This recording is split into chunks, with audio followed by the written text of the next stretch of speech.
श्रीमद्वाल्मीकि रामायण अयोध्या कांड अध्याय 14। कैकेयी का राजा को अपने वरों की पूर्ति के लिए दुराग्रह दिखाना, राजा की आज्ञा से सुमंत्र का श्रीराम को बुलाना। इक्ष्वाकुनंदन राजा दशरथ पुत्र शोक से पीड़ित हो पृथ्वी पर अचेत पड़े थे और वेदना से छटपटा रहे थे। उन्हें इस अवस्था में देखकर पापिनी कैकेयी इस प्रकार बोली, महाराज, आपने मुझे 2 वर देने की प्रतिज्ञा की थी और जब मैंने उन्हें मांगा तब आप इस प्रकार सन्न होकर पृथ्वी पर गिर पड़े, मानो कोई पाप करके पछता रहे हों। यह क्या बात है? आपको सत्पुरुषों की मर्यादा में स्थिर रहना चाहिए। धर्मज्ञ पुरुष सत्य को ही सबसे श्रेष्ठ धर्म बतलाते हैं। उस सत्य का सहारा लेकर मैंने आपको धर्म का पालन करने के लिए ही प्रेरित किया है। पृथ्वीपति राजा शैब ने बाज पक्षी को अपना शरीर देने की प्रतिज्ञा करके उसे दे ही दिया और देकर उत्तम गति प्राप्त कर ली। इसी प्रकार तेजस्वी राजा अलर्क ने वेदों के पारंगत विद्वान ब्राह्मण को उसके याचना करने पर मन में खेद न लाते हुए अपनी दोनों आंखें निकालकर दे दी थी। सत्य को प्राप्त हुआ समुद्र सत्य का ही अनुसरण करने के कारण पर्व आदि के समय भी अपनी छोटी सी सीमा तक भूमि का भी उल्लंघन नहीं करता। सत्य ही प्रणव रूप शब्द ब्रह्म है। सत्य में ही धर्म प्रतिष्ठित है। सत्य ही अविनाशी वेद है और सत्य से ही परब्रह्म की प्राप्ति होती है। इसलिए यदि आपकी बुद्धि धर्म में स्थित है तो सत्य का अनुसरण कीजिए। साधु शिरोमणे, मेरा मांगा हुआ वो वर सफल होना चाहिए, क्योंकि आप स्वयं ही उस वर के दाता हैं। धर्म के ही अभीष्ट फल की सिद्धि के लिए तथा मेरी प्रेरणा से भी आप अपने पुत्र श्रीराम को घर से निकाल दीजिए। मैं अपने इस कथन को 3 बार दोहराती हूँ। आर्य, यदि मुझसे की हुई इस प्रतिज्ञा का आप पालन नहीं करेंगे तो मैं आपसे परित्यक्त उपेक्षित होकर आपके सामने ही अपने प्राणों का परित्याग कर दूंगी। इस प्रकार कैकेयी ने जब निशंक होकर राजा को प्रेरित किया तब वे उस सत्यरूपी बंधन को वैसे ही नहीं खोल सके, उस बंधन से अपने को उसी तरह नहीं मुक्त कर सके जैसे राजा बलि इंद्र प्रेरित वामन के पाश से अपने को मुक्त करने में असमर्थ हो गए थे। 2 पहियों के बीच में फंसकर वहां से निकलने की चेष्टा करने वाले गाड़ी के बैल की भांति उनका हृदय उद्भ्रांत हो उठा था और उनके मुख की कांति भी फीकी पड़ गई थी। अपने विकल नेत्रों से कुछ भी देखने में असमर्थ से होकर भूपाल दशरथ ने बड़ी कठिनाई से धैर्य धारण करके अपने हृदय को संभाला और कैकेयी से इस प्रकार कहा, पापिनी, मैंने अग्नि के समीप सार्गुष्ठम ते गृभनामी सौभगतोय हस्तम शून्य इत्यादि वैदिक मंत्र का पाठ करके तेरे जिस हाथ को पकड़ा था उसे आज छोड़ रहा हूँ। साथ ही तेरे और अपने द्वारा उत्पन्न हुए तेरे पुत्र का भी त्याग करता हूँ। देवी, रात बीत गई। सूर्योदय होते ही सब लोग निश्चय ही श्रीराम का राज्याभिषेक करने के लिए मुझे शीघ्रता करने को कहेंगे।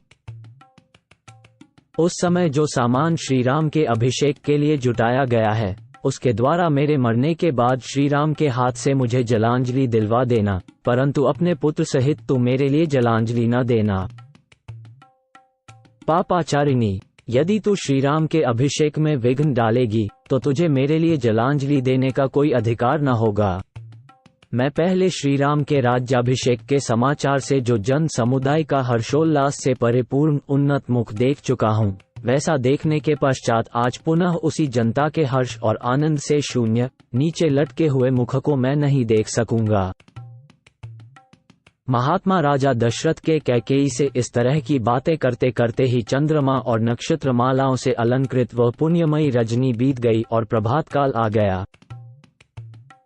तदनंतर बातचीत के मर्म को समझने वाली पापचारिणी कैकेयी रोष से मूर्छित सी होकर राजा से पुनः कठोर वाणी में बोली,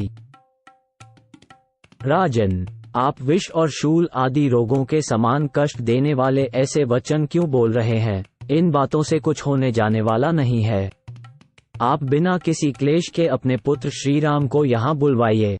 मेरे पुत्र को राज्य पर प्रतिष्ठित कीजिए और श्रीराम को वन में भेजकर मुझे निष्कंटक बनाइए, तभी आप कृतकृत्य हो सकेंगे।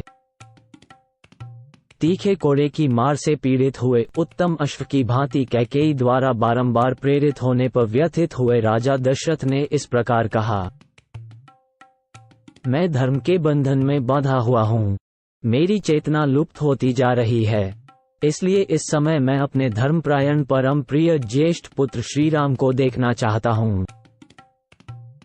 उधर जब रात बीती, प्रभात हुआ, सूर्यदेव का उदय हो गया और पुण्य नक्षत्र के योग में अभिषेक का शुभ मुहूर्त आ पहुंचा। उस समय शिष्यों से घिरे हुए शुभ गुण संपन्न महर्षि वशिष्ठ अभिषेक की आवश्यक सामग्रियों का संग्रह करके शीघ्रतापूर्वक उस श्रेष्ठपुरी में आए। उस पुण्यवेला में अयोध्या की सड़कें झाड़ बुहार कर साफ की गई थी और उन पर जल का छिड़काव हुआ था। सारी पुरी उत्तम पताकाओं से सुशोभित थी। वहां के सभी मनुष्य हर्ष और उत्साह से भरे हुए थे। बाजार और दुकानें इस तरह सजी हुई थी कि उनकी समृद्धि देखते ही बनती थी। सब ओर महान उत्सव हो रहा था।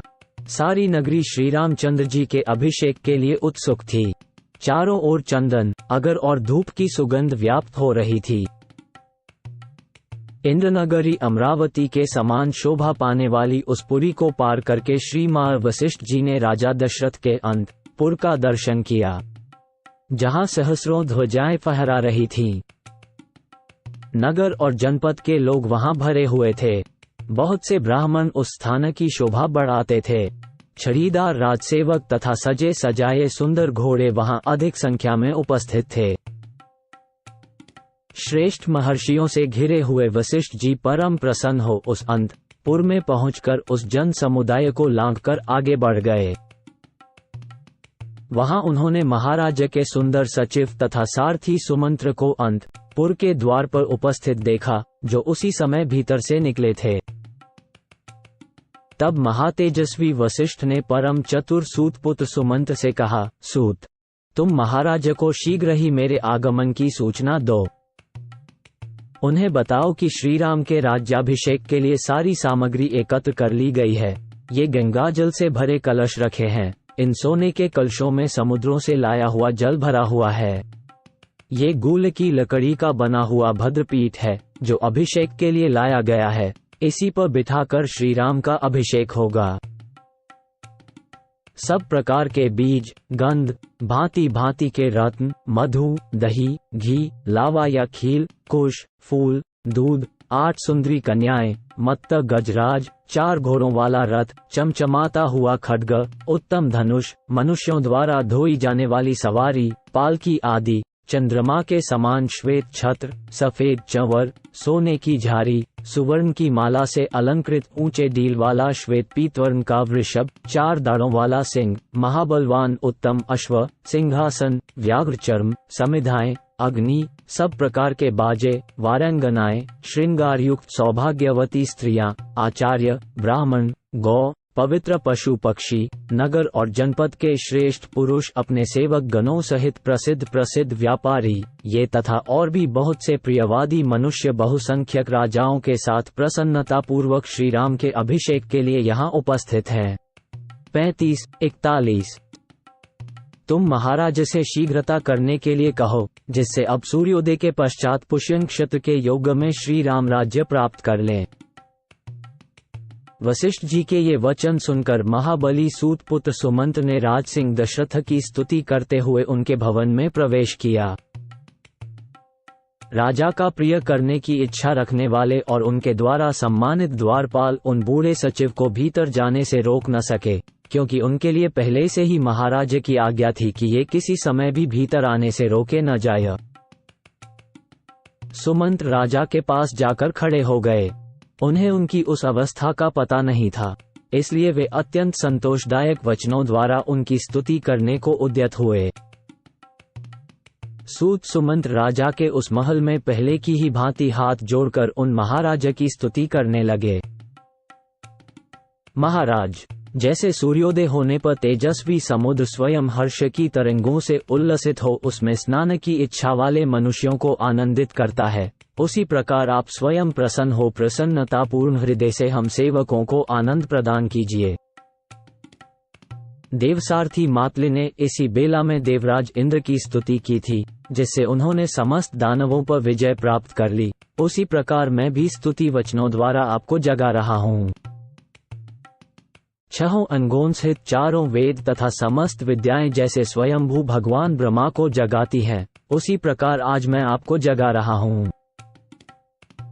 जैसे चंद्रमा के साथ सूर्य समस्त भूतों की आधारभूता इस शुभ स्वरूपा पृथ्वी को जगाया करते हैं, उसी प्रकार आज मैं आपको जगा रहा हूँ। महाराज, उठिए और उत्सवकालिक मंगलकृत्य पूर्ण करके वस्त्राभूषणों से सुशोभित शरीर से सिंहासन पर विराजमान होइए।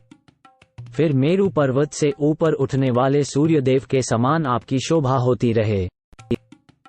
ककूत्स्थ कुलनंदन चंद्रमा, सूर्य, शिव, कुबेर, वरुण, अग्नि और इंद्र आपको विजय प्रदान करें। राज सिंह, भगवती रात्रि देवी विदा हो गई। आपने जिसके लिए आज्ञा दी थी, आपका वो सारा कार्य पूर्ण हो गया। इस बात को आप जान लें और इसके बाद जो अभिषेक का कार्य शेष है, उसे पूर्ण